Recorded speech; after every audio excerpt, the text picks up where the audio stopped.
Hmm.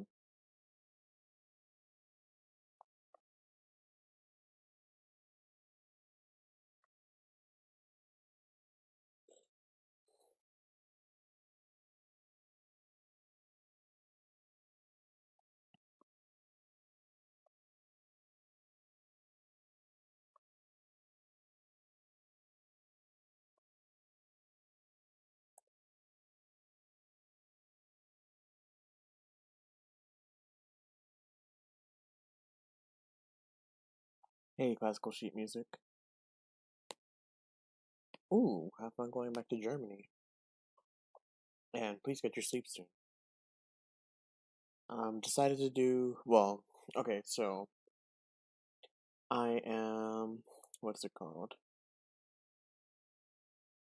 Not necessarily done with my PhD stuff. However, um, let me see. Can I get something set up real quick? Not necessarily done with my PhD stuff, but I'm gonna go somewhere in like 15, 20 minutes. So I figured, I mean, this is something I've wanted to do. I'm not exactly the most qualified person to do this, but you know, it's just a little something. I'm gonna read Cziffra's autobiography. It's one that I've wanted to. It's something I've wanted to do for a long time. Um, and I think you know, what better way to do this than like just straight up making it like a YouTube audiobook kind of experience. Again, it's not like I'm like that great at reading, but we can get some shit going.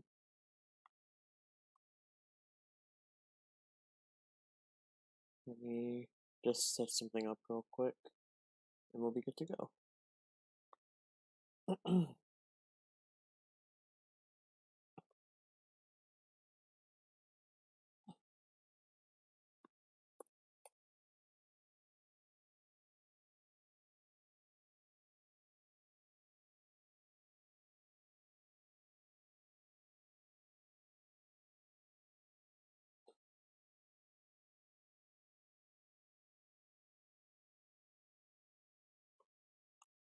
I should have made a playlist or something, but it's fine. We'll just go with this and just hope for the best that autoplay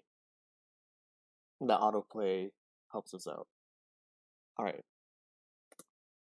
Oops.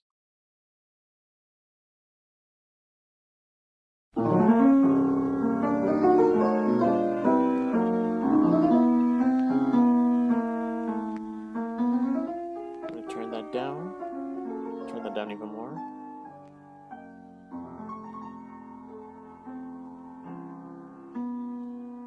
Is that fine? I think I can turn it down a little bit more. Should be good. Let's go a little bit lower. Right there. Okay, I think that should be good. All right.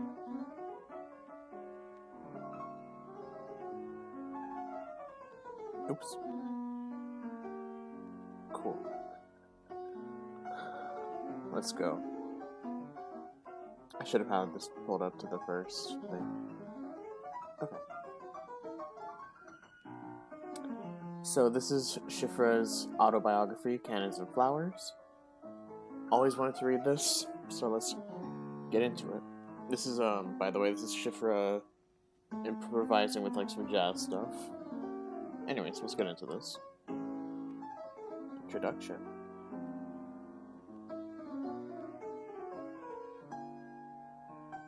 By Suleika Cziffra.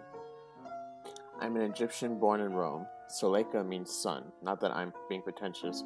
The name was given to me by my parents, just like yours was. My father used to say laughingly, "You're a daughter of the sun, Suleika." I think there's a second L, but I'm not sure how to pronounce that. And you'll rise above everything. He used to tell me that the rulers of ancient Egypt were our ancestors, and that I should be proud to be a daughter of the sun. And so I was very proud. Just for fun, I would go out into the garden and call out to the sun, "Shine!" Since we lived in Rome, it shone. That was easy. I would call to the wind, "Bring us some rain," and it rained. If it didn't, it was just that the trees weren't thirsty. There's a simple explanation for everything if you don't want to lose heart. I married Georges Cziffra, a Hungarian, in 1942. With him, I lived through war and peace. He played for the living and the dead. We experienced death, fire, art, love, and above all, faith and resurrection. Then we lost our son, then I lost my husband. At this moment, I, daughter of the sun and of the Pusta, am in dark, damp crypt of the Chapelle and Sinless. Surrounded by the collapsing pillars of the Carolingian monument, I am kneeling on the mud floor at the foot of the statue of the Bishop of St. Fromborg. Sharp bits of gravel cut into my knees while my hands are busy collecting the flowers, strewn here and there by the anonymous faith of visitors, and putting them into vases. Modest tokens of a reviving cult, the fresh wreaths bow gently over the ribbed sides of the stone chasuble. For an instant, my fingers brush against the feet of the statue. Okay, Cziffra's going a little too crazy. I'm going to change the piece. Let's go with this one. Just a little too crazy for what this is setting up.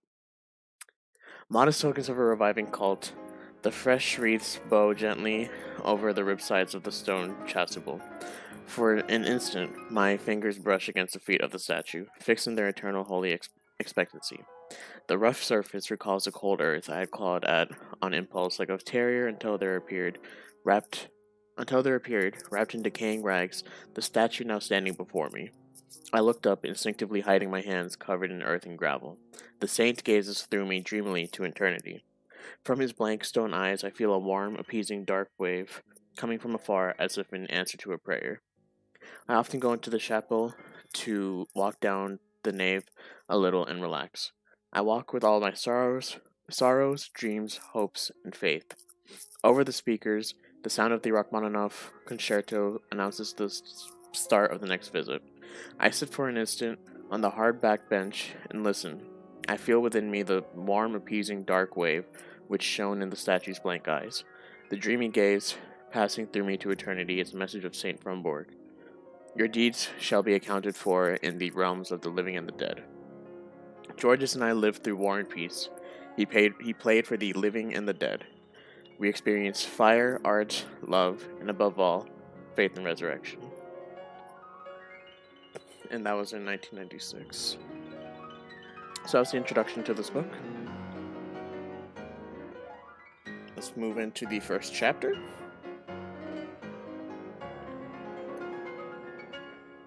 Prelude. With a past such as... This is Cziffra talking now. With a past such as mine, it is impossible for me to imagine a musician floating serene and imperturbable?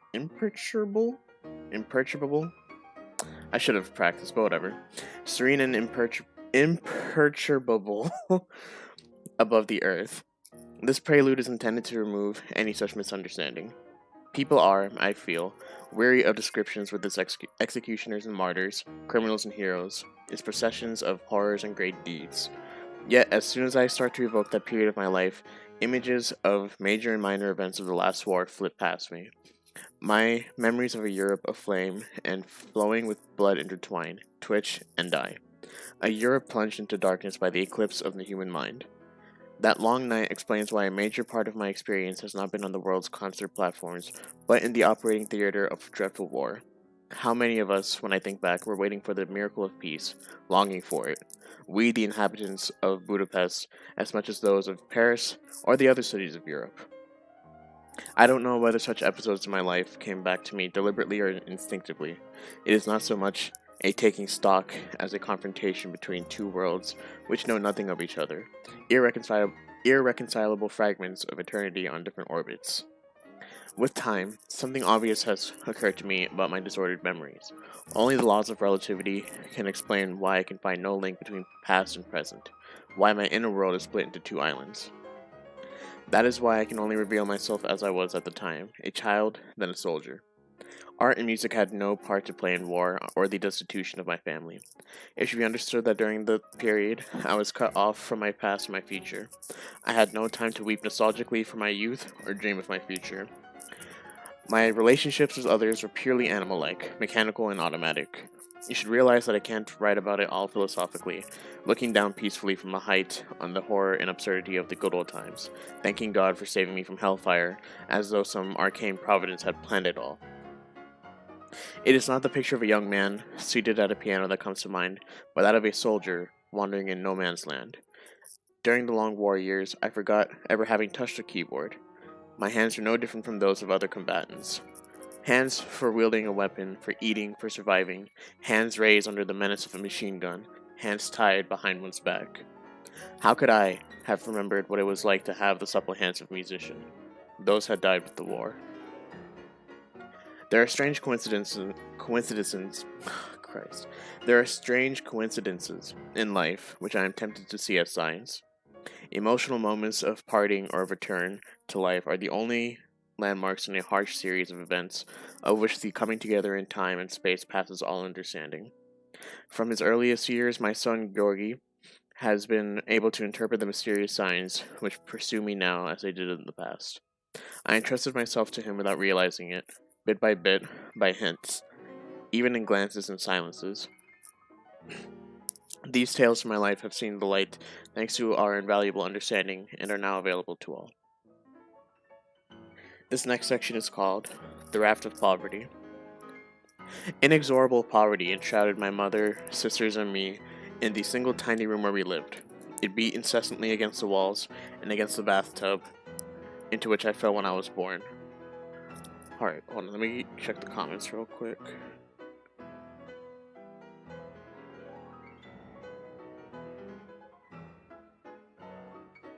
Okay, just wanted to make sure there's no issues with the audio. Okay, let's continue. This section is called The Raft of Poverty.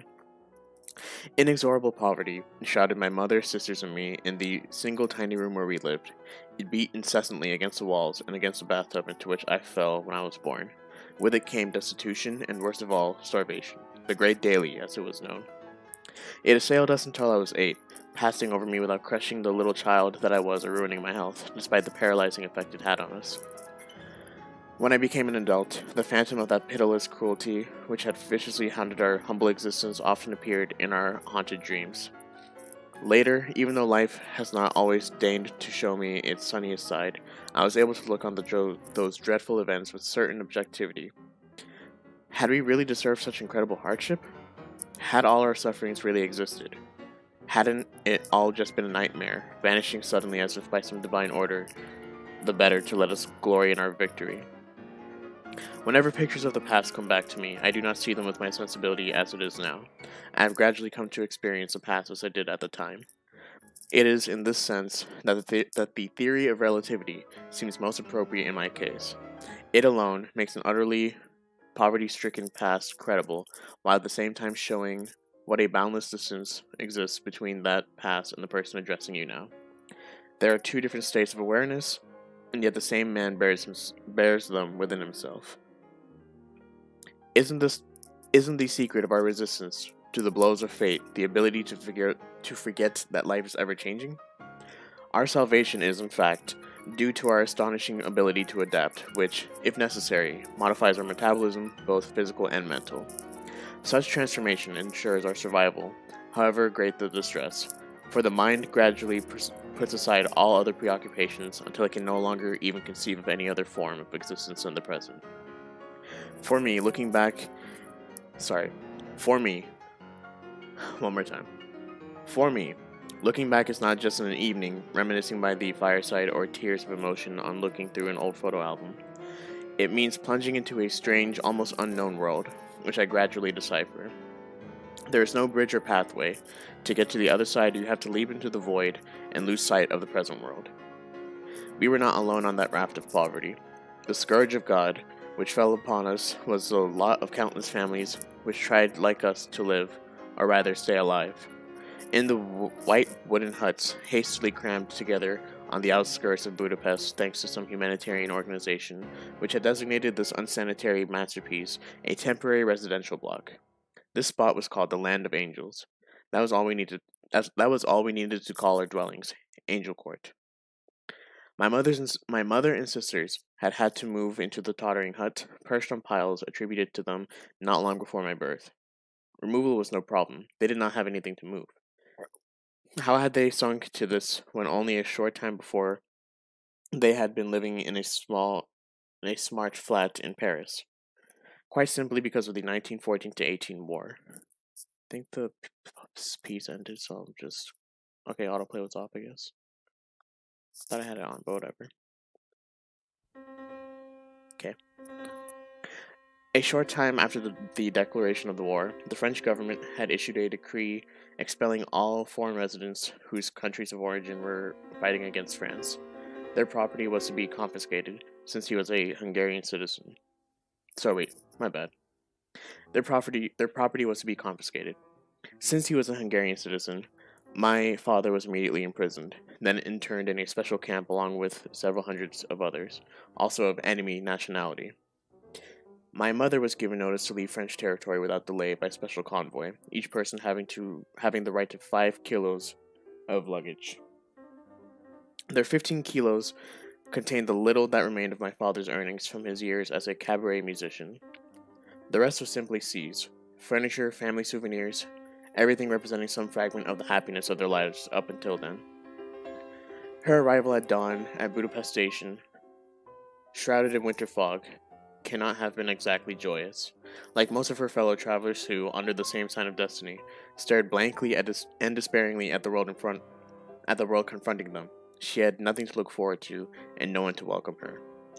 The journey had drained her morally and physically.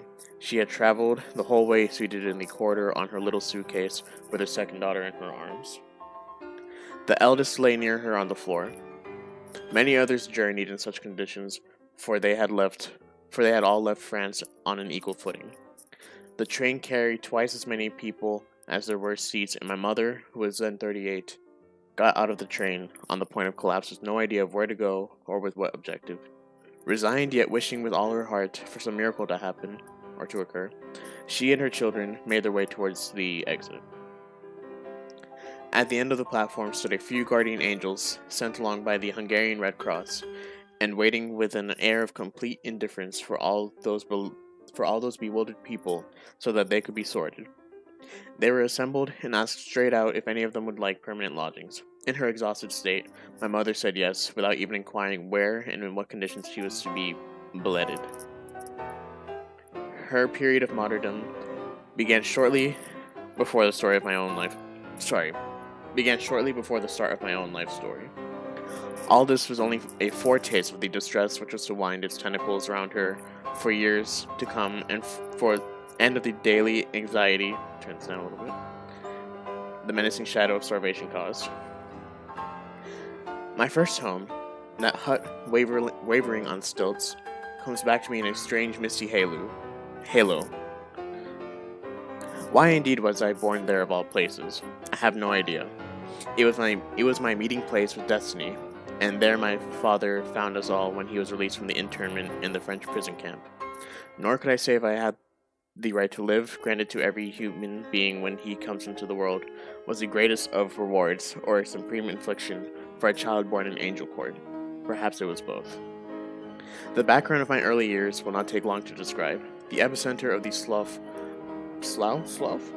of destitution I lived in with my parents and sisters was bounded by the few dozen constructions, all alike, on the makeshift estate.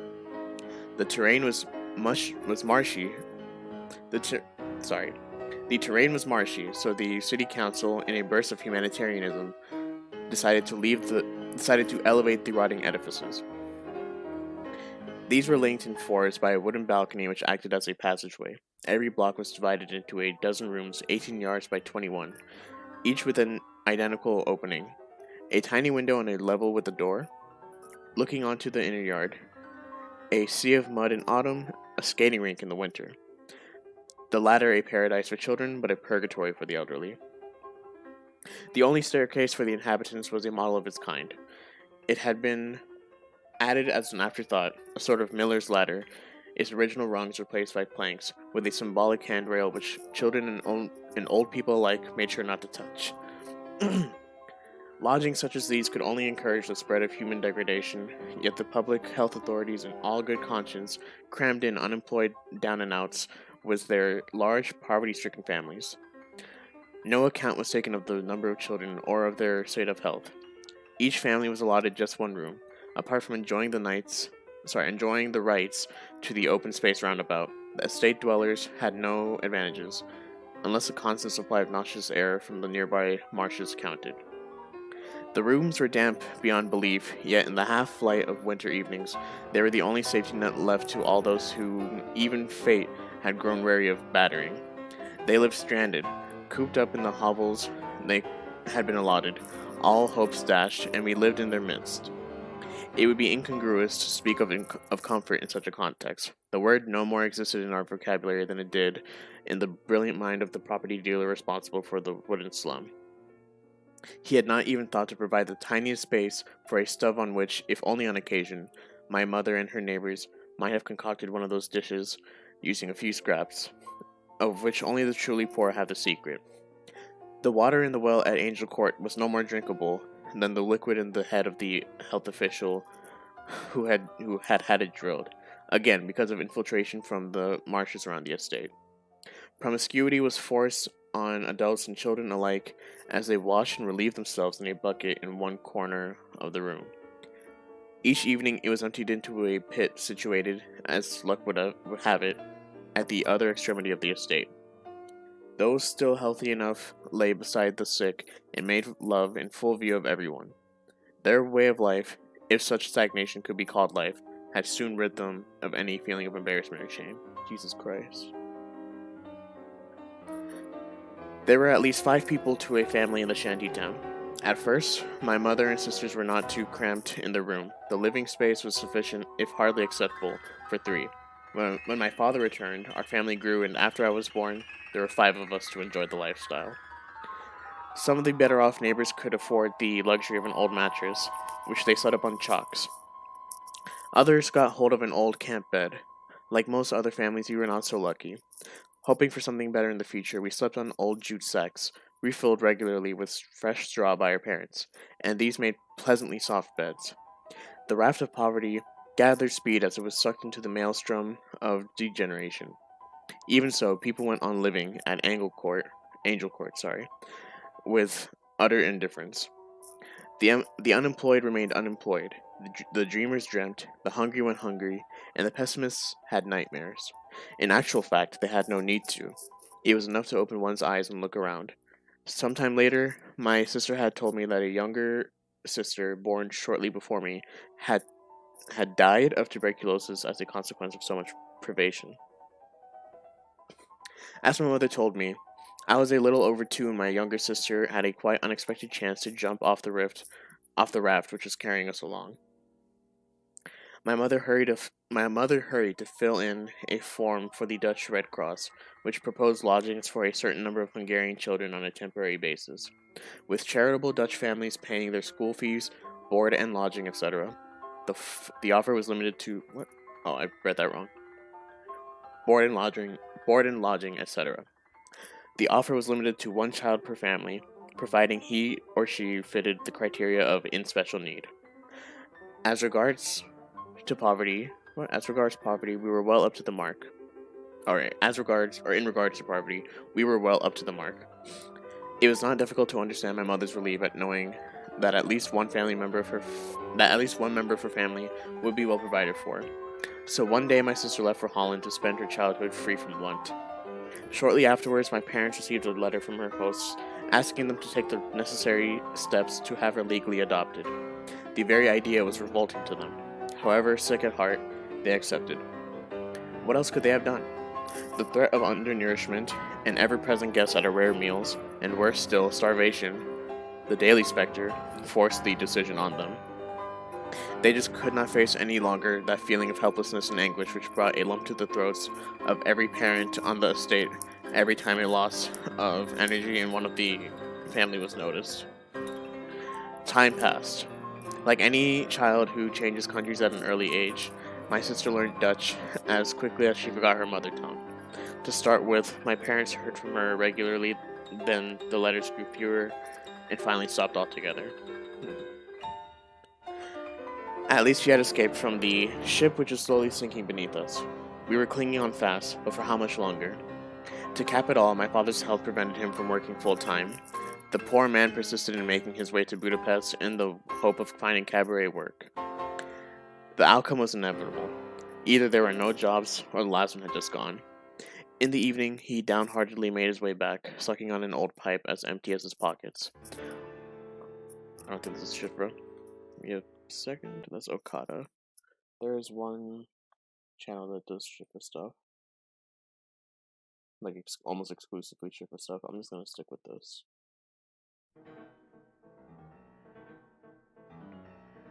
Let me see if he has a playlist real quick. Sorry for this break. Oops. Playlists. Oh, why am I not subscribed? Okay. Let's go with Cziffra plays list. Should be good to go. Yeah, let's go. The poor man persisted in making his way to Budapest in the hope of finding cabaret work. The outcome was inevitable. Either there were no jobs, or the last one had just gone. In the evening, he downheartedly made his way back, sucking on an old pipe as empty as his pockets. On arrival, he sat down on his low chair in a corner of the room and, his eyes blank, brooded over his disappointment. My mother's chief worry was, of course, of the same order. To a little boy, his way of discreetly disappearing was as mysterious as his suddenly reappearing. I was at once astonished and delighted at his always being there. Actually, it was thanks to his gift for being in several places at once. There, he was able to pick up here and there just enough coppers to cover the cost of the paraffin we needed for our lamp in the evening. Jeez. On those days when my parents both came back empty-handed, we went to be with the sun. He who sleeps forgets his hunger. My mother wrapped me in a sort of shawl and stuffed me inside one of the mattresses, which made up the major part of our furniture. I was protected from frostbite, but how long those dark evenings seemed in that room where the thermometer dropped well below zero, as long as a funeral wake. I feel like I'm not reading this very nice, but my bad.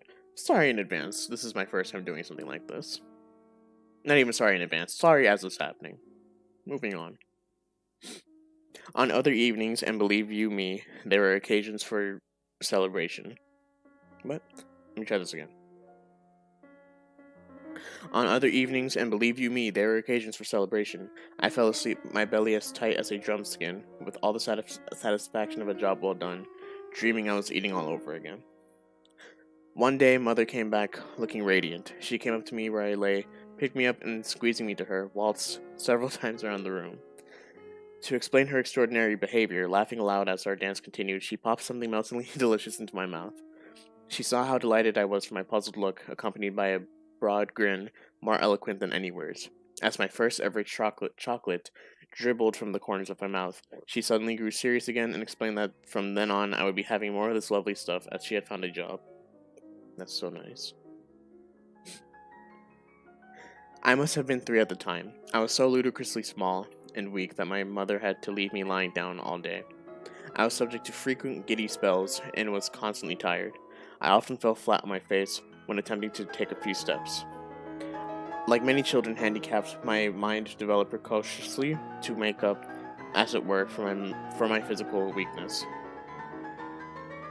The near religious awe with which those around me pronounced the word work each day taught me very early on its fundamental importance. The frequent rumbles in my stomach, more often empty than full, taught me to respect it well before I understood exactly what its function was. At the other end of the estate stood a building stood apart from the rest, the only one not on stilts, with walls of old reused cracked bricks daubed with lime. At least the foundations were solid concrete. It was a makeshift grocer's thought up by some distinguished town planner for the poverty-stricken spot. Its aim was to satisfy the most elementary needs of our ghetto. Since the resources of the locals were virtually non-existent, it specialized in selling the most basic foodstuffs. Although Angel Court was heavily populated, only a derisory number of customers could pay for what they bought. But there's always a but in such cases. The couple who ran the shop had no children.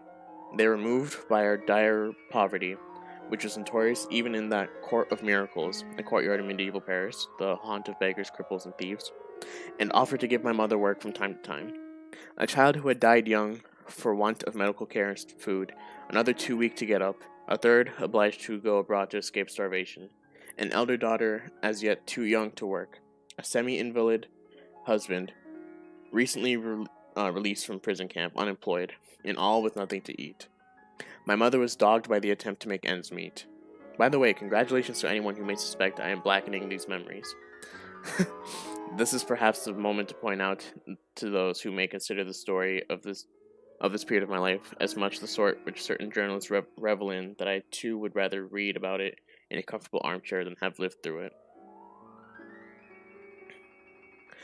Thus it was that, due to the pity of those kind people, my mother had at least a little job. Sometimes she went out as often as 3 times a week to do the housework, laundry, or work in the shop. Her modest earnings were our only income at the time.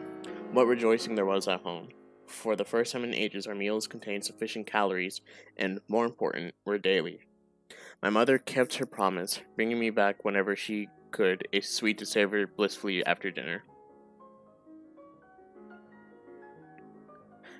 As a matter of fact, the basic revenues of the families in our colony came from unemployment benefit, which arrived through the post every month. It amounted to the price of a large 5-kilo loaf. It was a pittance, true, but in our community the amount was acceptable. Destiny became the banker of those who found the market value of that modest banknote too low for a time. It printed beautiful notes for them, as large as they were worthless, with a plethora of zeros. Inflation was upon us. Such was its gravity in Hungary that all social classes and all salaried workers began frenetically buying absolutely anything to be rid of the money as quickly as possible. When the value of the notes was virtually nil, magnificent brand new ones appeared in all the colors of the rainbow. The face value of the smallest was 50 or 100,000. The largest were worth a million, a billion, even a trillion. It was a time when anyone lucky enough to have employment was paid daily in the form of a large sack crammed full of banknotes. Barely enough to buy a few kilos of sugar. Even then, they had to be spent quickly for the contents of the sack. For the contents of the sack were soon worth no more than the price of a newspaper. I can still remember those great multicolored notes on which were stamped an impressive row of zeros, enough to set one dreaming for a while at least. Under such conditions, the avalanche of afflictions which swept down on the survivors of Angel Court had an immense impact on all concerned until they had developed a shell which made them indifferent to their fate. What resignation and passivity I recall on looking back. My memory is subject to the laws of relativity. It is a mirror now reflecting the truth, now deforming it. The truth probably was that with time, our misery must have seemed to my mother and sisters so bound up with our lives, so inescapable, as to cause them to lose all notion of time and even of life a few years earlier. I now feel the concentration camp atmosphere, with all the families of the unemployed crammed into identical huts, was in its way salutary. The idea they were sharing their poverty with others stopped them giving up during the terrible hardship of the winter months. Sometimes at different stages of my life I have wondered, as I still do, whether the war was the sole cause of that insane poverty. It is possible. To me, such anger from on high is far more terrifying for someone who is destitute, because it forces him to face up to his situations and robs him of all hope, draining him still further, and also results in a self-indulgent blackening of his condition until the external poverty starts to eat away at his very being like an incurable disease, utterly destroying him. I don't want to appear cynical or avoid confronting something beyond our understanding, but you must surely agree that if you were to get out of that black hole sound in mind and body, your willpower, if you were to get out of that black hole sound in mind and body, your willpower had to be riveted to your body. I must have been 4 or 5 when I first became aware of the utter calm and passivity of my mother and elder sister in their deep distress. Naturally, they must have known about their chance of survival. They must have known that their chance of survival was as slender as that of the other families. Above all, this certitude led to a degree of resignation such that all notion of past, future, and even present, plus the perception of time, gradually faded from their minds before disappearing to make way for a job's poverty of such magnitude that they were under the impression just about anything could be imputed to it. Everything is relative. I can still see my mother in the little room in the evening, her head bowed, her face like that of the grieving Virgin Mary, expressing infinite acceptance. She never forgot to mention all our names in her evening prayers. The people in our block used to call in on each other. Sometimes they came to see us too. The meetings followed a set ritual. Everyone brought his seat with him, usually an old crate, slightly modified, while waiting for the others. The latest arrivals While waiting for others, the latest arrivals listened to the complaints of the earliest. Then altogether they cursed their fate, their poverty, their future, and of course, the government. When everyone was at last settled, the most fortunate would take from his pocket a handful of cigarette ends and roll up the shreds of tobacco in a bit of old newspaper. He licked the edge of the paper, examined the cigarette with an expert eye, and lit up. With morose delight, he inhaled deeply, then solemnly passed it on. Meanwhile, the others awaiting their turn spoke in a low voice of all the marvelous dishes they would enjoy, as soon as the occasion presented itself. The communal cigarette continued its rounds. The room reeked with the rank smell of reused tobacco. Yet, at the very mention of lovely stews or wonderful roasts, a sudden resounding concert of empty stomachs reminded everyone it was time to change the subject. Each took a final puff of the tiny stub to calm his turbulent innards, and quickly went back home to digest his dream banquet in his sleep. That was basically our social life at the time. Inflation continued to soar. Up till then, everyone had been guided by two delusions, the possibility of getting a job and the return of financial stability.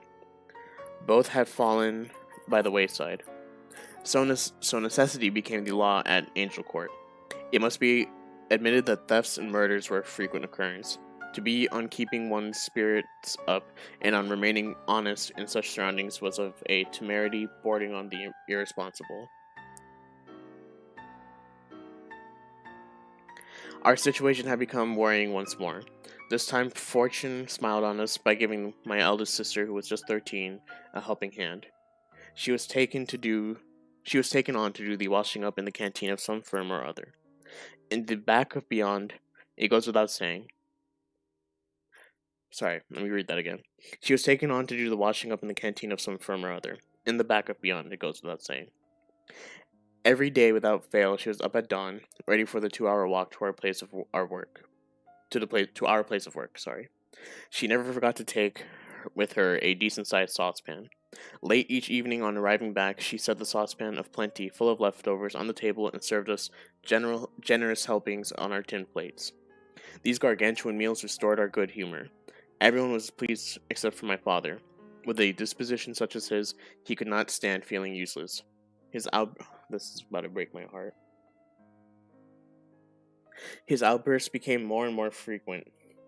He was inconsolable at the thought that one of his children, still of school age, should have taken over his role as the head of the family to look after our basic needs. By now, he was refusing to sit with us at the table during our blowouts. He sat in a corner of the room, silent, turning his back on us, his head buried in his hands, now and again shaking an accusing fist at heaven. His nerves, already sorely tired during his recent captivity, were almost at breaking point. Interned near Paris at the outbreak of war was an undesirable alien. Cziffra's father, along with the other prisoners, had been subjected to false warnings that the prison was about to be blown up. Oh, I see. At first, during this new period in our lives, my mother, as if somehow sharing his feelings, wept when my sister got back. But she gradually resigned herself to the situation. She relaxed, her usual good humor apparently restored, and often took me on her knee and sang in a soft, clear voice popular waltzes or tunes from operettas or operas that she remembered from the past. I remember these moments so clearly because each time a strange, indefinable sensation of well-being spread through my body, warming it while at the same time leaving me feeling drained. As I have said, I came into this world with virtually no physical resistance. Huge squadrons of microbes and germs of various infantile diseases regaled themselves on my feeble organism and then put my pathetic carcass up for auction. No one could diagnose the exact cause of my problems. In Angel Court, it was utopian to think of a nice steak or of penicillin. The former was impossibly expensive, the latter as yet undiscovered. Besides, it was beyond our means to pay a doctor. The health officers neglected their duty since they feared to venture into the estate. Though their consultations were free, people avoided asking them in, knowing full well that the chief contents of their first aid kits were a stethoscope and a book of burial permits. I lay for months on end on an old sack stuffed with straw, yet my health did not improve in the slightest. I was all wound up in old headscarves, shawls, and moth-eaten comforters. Sometimes a fever would send me shuddering. I knew what to expect of these attacks, and, weary of fighting back, waited stoically for my perceptions to grow dim so as to watch a show only I could see. I fixed my lethargic gaze on the ceiling. The gray patches on it grew multicolored and then, so slowly as to be almost imperceptible, began to move. My nth nightmare was about to begin, I see. As I tried hard to stop myself from vomiting, the patches changed into grimacing faces all aflame. There were several of them. A scarlet monster, a gooey green devil, and most grotesque of all, a purplish-blue ape-like creature. Sorry, I lost my spot. Okay. Their blinding white eyes, which grew dim after a while, were the only thing they had in common, and it seemed as if they were about to disintegrate. But they did not disappear, only their consistency changed. I suddenly realized what they wanted and was paralyzed with fear. The grinning masks became a glaucous jelly-like fluid, constantly breaking up and reforming, all whirling together in a hideous mass, which trickled down the walls towards my face. My heart beat fit to burst, and the blood pounded in my head. My whole body, bathed in cold sweat, begged to be spared. Terrified at the idea the sticky liquid might touch me. Just as the frightful hallucination was preparing to swallow me up, an electric shock shook my paralyzed being, and I was being on. Sorry, let me read this again. Just as the frightful hallucination was preparing to swallow me up, an electric shock shook my paralyzed being, and I was back on my mattress, teeth chattering, head swimming, and with a feeling of nausea. My mother hurried back to the rescue from the other end of the room. She placed a hand against my back and helped me sit up to try and relieve the choking sensation. Attacks like these could occur at any time.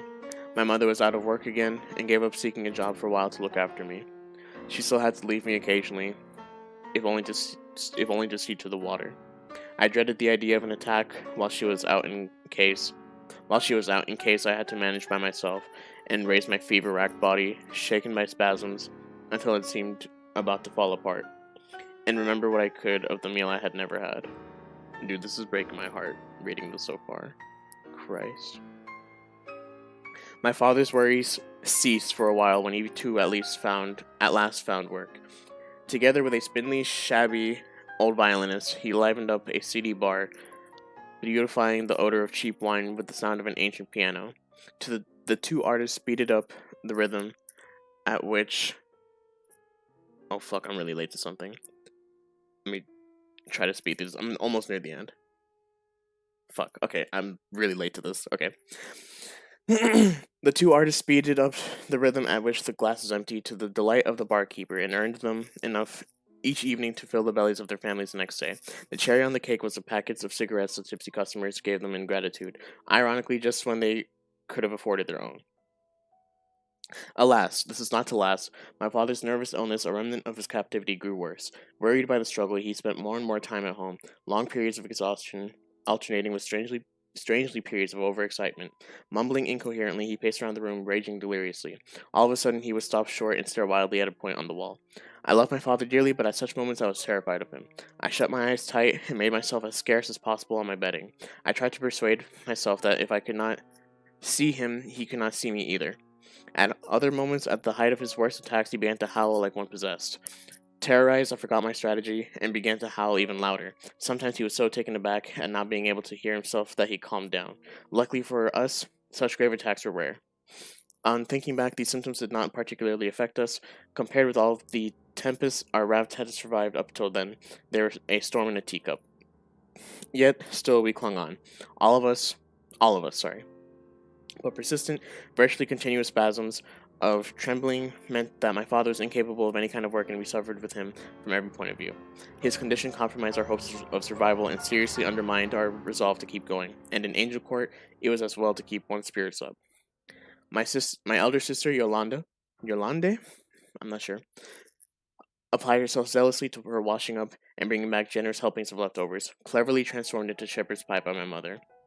With her meager starting wages, we could not afford to add anything from the groceries to our daily fare apart from bread.